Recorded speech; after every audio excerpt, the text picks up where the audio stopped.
আসসালামু আলাইকুম গাইজ, আজ আমরা মেট্রো রেলে ভ্রমণ করব। তো আমরা স্টেশনের দিকে যাচ্ছি। হ্যাঁ ব্রু, মেট্রো রেল চলে এসেছে।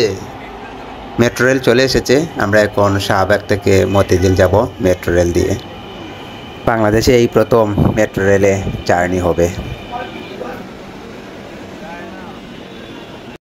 তো আমরা রেলের ভিতরে চলে এসেছি। প্রচুর জ্যাম, দাঁড়িয়ে মানুষ যাচ্ছে। গন্তব্যস্থল উত্তরা উত্তর। পরের স্টেশন কারওয়ান বাজার। This train is bound for Uttara উত্তর. Next station is কারওয়ান বাজার. গাইস জাতার ভিতরে আছে।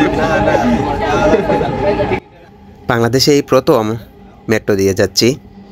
খুবই কষ্ট হচ্ছে, তারপর ভালো লাগতেছে। খুব সুন্দর একটা দৃশ্য দেখা যাচ্ছে মেট্রো থেকে। আশেপাশের এলাকাগুলো খুবই সুন্দর লাগতেছে। উপর থেকে ভিডিও করা তো, তাই খানিকটা ড্রোন ক্যামেরার মতোই দেখা যাচ্ছে। এই যে একটা সুন্দর টাওয়ার দেখা যাচ্ছে, এটা হচ্ছে বসুন্ধরা সিটি। আমরা নেক্সট স্টেশনে চলে এসেছি। মেট্রো খুব দ্রুত চলে, তাই এক স্টেশন থেকে আরেক স্টেশনে আসতে বেশি সময় লাগে না। যেখানে গাড়ির সময় লাগতো ঘন্টাখানিক, সেখানে মেট্রো দিয়ে 5 থেকে 7 মিনিটে আসা যায়। তো যাত্রী নামতেছে নেক্সট স্টেশনে, আবার কিছু যাত্রী উঠতেছেন। বাংলাদেশে বর্তমানে মেট্রো রেলের একটি লাইন চালু আছে, যার নাম লাইন 6। এটি উত্তরা থেকে মতিঝিল পর্যন্ত যায়। ভবিষ্যতে আরও 5টি নির্মাণের পরিকল্পনা রয়েছে, যার মাধ্যমে মেট্রো রেল নেটওয়ার্ক 128 কিলোমিটার দীর্ঘ হবে। ট্রেন থেকে বাহিরের দৃশ্যগুলো দেখতে খুবই সুন্দর লাগে, অনেক সুন্দর। আমার খুবই ভালো লাগে। কত সুন্দর পরিবেশ, বিকেলি বেলা আকাশপথ থেকে ভিডিও করা খুবই আনন্দময়, খুবই ভালো লাগে। দেখুন কত সুন্দর লাগতেছে শহরের আশেপাশের এলাকাগুলা, বিল্ডিংগুলো কত সুন্দর, রাস্তাঘাট সব মিলিয়ে জাস্ট ওয়াও, খুবই ভালো লাগে। তাই একটু এনজয় করার সাথে সাথে ভিডিওটা করে নিলাম। তো গন্তব্যে যেতে যেতে রাস্তার আশেপাশের দৃশ্যগুলা ধরে তুললাম, খুবই ভালো লাগলো।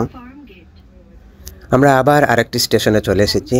তবে স্টেশনে এসে এই যে বাইটি নেমে আরেকজনকে নামার সুযোগ দিচ্ছেন।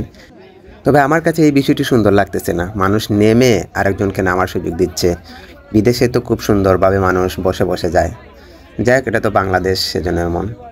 এই যে একটি কিউটি আমার দিকে কীরকম তাকিয়ে আছে, ওর সাথে একটু দুষ্টুমি করলাম।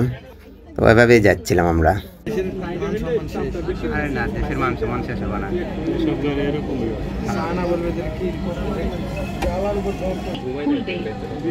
দয়া করে নিরাপদ দূরত্ব বজায় রাখুন। দয়া করে নিরাপদ দূরত্ব বজায় রাখুন।